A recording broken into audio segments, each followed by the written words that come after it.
What has been the Rangers clubhouse reaction to Eric Chiafalo this week? Players love him, man. I mean, I'm sure there are guys who they're very buttoned up and they probably feel they're unsure how to answer some of his questions because they just don't want to put their foot in their mouth. Yeah. But I think even those guys, when the interview's done, they at least appreciate Eric's demeanor and confidence for not being someone who grew up on baseball. And it's probably better, right? Because he's not just stiff, like, oh, blah, blah, whatever guy. Yeah. He goes in there with full confidence. And you guys heard yesterday, I think it was Brock Burke, he led off with, do you wear a cup? Yeah. And I think the players enjoy it. I think like half of them are like, when he's interviewing Josh Forrest, I think like one half of Josh Forrest is like, gosh, I got to make sure not to say anything that's going to, get me in too much trouble. But then the other half is like, this interview's awesome. I love this. Eric's great. I love Eric is so much fun. And he goes into that clubhouse and I think the guys really take to him because he's there to have a good time, and people like that. That's infectious.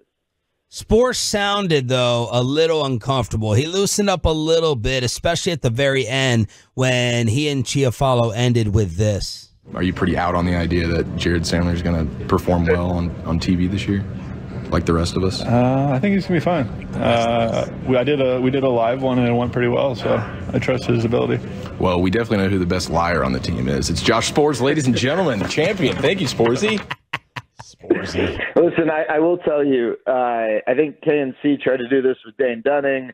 I know G-Bag tried to do this last year with Corey Seager. You try get these guys, I mean, they'll play along, but these guys will get my back too sometimes. So you better watch out. You got a clubhouse on lock. You got it on lock. Yeah, you do. Yeah, they're going to get my I didn't know what G-Bag said, but last year Corey afterwards came up and was like, man, they were trying to get me to say stuff, but they're not in this clubhouse. They're not a part of this or whatever. Like, I will say baseball players are they're territorial is not the right word, but they take care of their own. And, so Eric tried to get Josh Forrest to throw me under the bus. I will say this about Josh Forrest. Remember, when they're in the clubhouse, it's super early. We're not talking about 2 p.m. It's, in the 7 o'clock hour, sometimes in the 8 o'clock hour. So these guys are tired. They're just getting their coffee in them. And so I will say that as a defense for Josh Forrest, because he did come up to me afterwards and he was curious about some of the bizarre questions that were asked, but he said in general he had a good time. And also remember that they get a lot of guys who they've never seen before show up and ask them, why'd you throw that curveball in this meaningless game, in this meaningless situation? And they're like, what are you asking me, dude? So I think they like questions that come from Eric Chiafalo. Jared Sandler here on the D&M Leasing Hotline. Speaking of the back end of that bullpen, we all know that the problems they have had, the bad run at the closer position. Could this be the year that finally changes? So it's a great question. Let me return this with a question to you guys.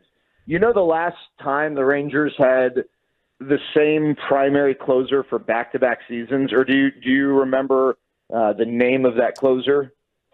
Joe Nathan? Joe Nathan in 2012 and 2013. They have, think about this. Since Joe Nathan left, they have not had the same closer for consecutive seasons. Now, maybe they've had the incumbent closer start the season as the closer, but his performance did not allow him to continue in that role, right? So now, last year they didn't really have one guy, but let's just say they ended the season with Jose Leclerc. Now, Jose, got hit around yesterday. Not going to read too much into that. It's early spring training. I mean, it wasn't even March yet. But that is a question. I don't know that Jose Leclerc has the job on lockdown if he has a poor spring. We haven't seen David Robertson throw yet. That will happen soon. He's got to be considered. Josh Forrest has got to be considered. And if Kirby Yates has a really good spring, then maybe he gets considered as well. You've got some options, but you'd love for one of those guys to give you the confidence that they can hold that down for the whole year. I just want to bring one thing up with Jose Leclerc, though, because I do know that people last year were uneasy about Jose Leclerc. he had a couple of inopportunely timed bad performances. But if you go back and look at his numbers, they were really good. Mm-hmm. Opposing hitters hit under 200 against him. It was the best of his career since like 2017 or something. Jose Leclerc was not bad. It's simply the question of, is he the guy who can hold down the ninth inning? There shouldn't be any concern that Jose Leclerc can get you 3 big outs late in the game.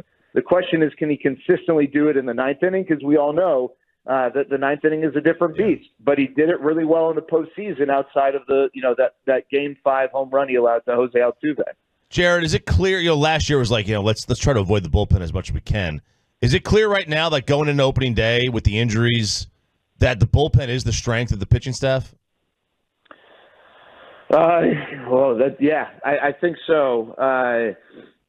And with the rotation, I think it's a group that can be, a really competitive group. I'm not going to say that, in the current form, without DeGrom, without Scherzer, without Mahle, that it's likely that they're going to be one of the best rotations in baseball, but they still can be a good group. I know Sean's a big Dane Dunning guy. Andrew Heaney in the regular season, he'll have some stinkers, but he does a really nice job. He did a nice job for them last year. John Gray was a borderline all-star last year. He probably didn't get more consideration because the Rangers had so many all-stars. Things started to tail a little bit after that, but leading up to the all-star break, he was just going on this white-hot run. And then, of course, what you're going to get from Nathan Eovaldi if he's healthy. So it's really not a bad group, but I do think they've added depth to their bullpen. And I'll tell you, RJ, there are always guys, or maybe a guy, each team, each year, who steps up and plays a big role in the bullpen or becomes a relied-upon reliever. 2 years ago for the Rangers, that was Brock Burke, right? He had a sub-2 ERA, kind of came out of nowhere.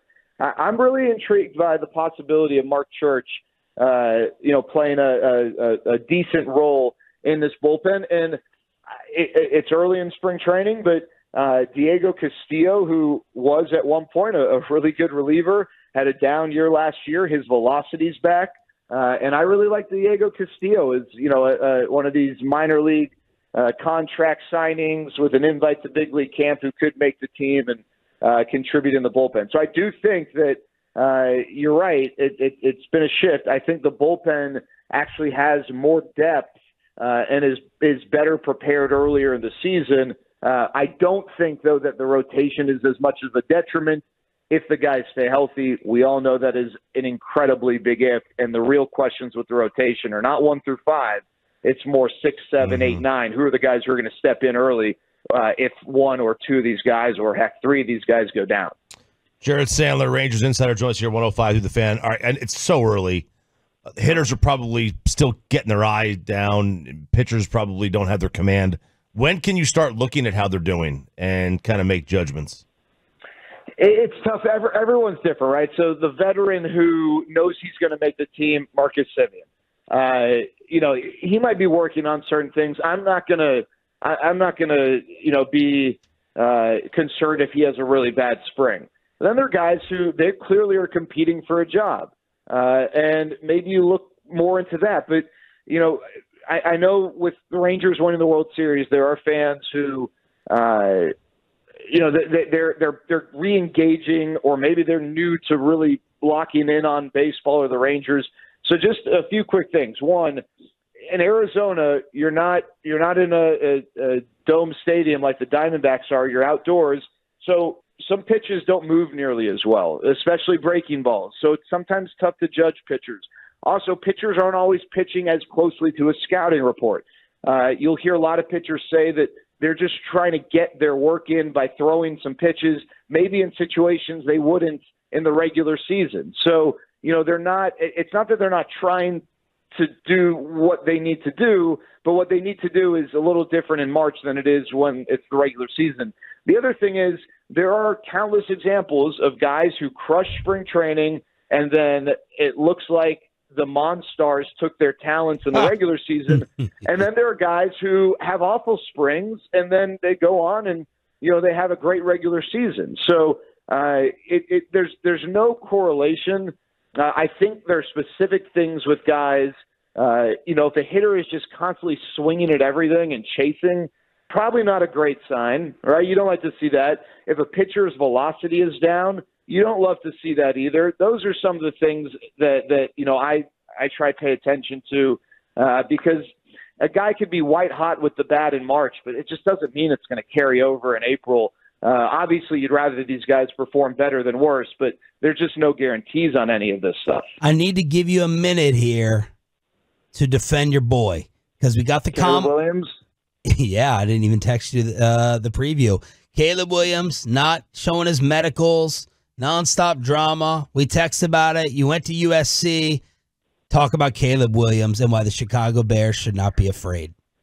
We in sports, we need discussion, and sometimes we need headlines. And what's happening here is it has been incredibly boring over the last 2 years because we've known that Caleb Williams will be the first overall pick. So you got to create something, some sort of chasm to try and, maybe it is going to be Drake May. And I will tell you, Sean, I don't always agree with Bobby on certain quarterback things. If anyone wants to waste a first round or a top 5 pick on Jaden Daniels, go right ahead. You're going to be regretting that immediately. Caleb Williams is by far and away the best option to be the number 1 overall pick. People are just looking for silly reasons. And then once Caleb Williams is doing what he's going to do in the NFL, which is perform at a super high level and be a franchise quarterback, we're all going to look back and say, man, why are we so dumb to get distracted by the fact he paints his nails? And the whole thing about being a bad teammate, remember, Caleb Williams flew his entire offensive line to the Heisman Trophy presentation 2 years ago. He is not a bad teammate. This idea that he's a bad teammate is kind of bogus. Yes. Is the NIL, does the NIL stuff create a little bit of a weird dynamic? Sure. But Caleb Williams is not a bad teammate. Anyone who wants to overthink this, be my guest, you're going to look like an idiot when Caleb Williams is making Pro Bowl after Pro Bowl as one of the best quarterbacks in the NFL. Bam! The Sandman, Jared Sandler, D&M Leasing Hotline. Thank you for a wonderful dinner, and sorry about the Bobby drama. Yeah, it's all right. Sorry about Bobby. It's just like, that should be a shirt. Sorry about Bobby. But I appreciate you guys so much. Thanks for always being such great supporters of the charity. Thank you, brother. The man, Jared Sandler from Surprise, here on your home of the Rangers.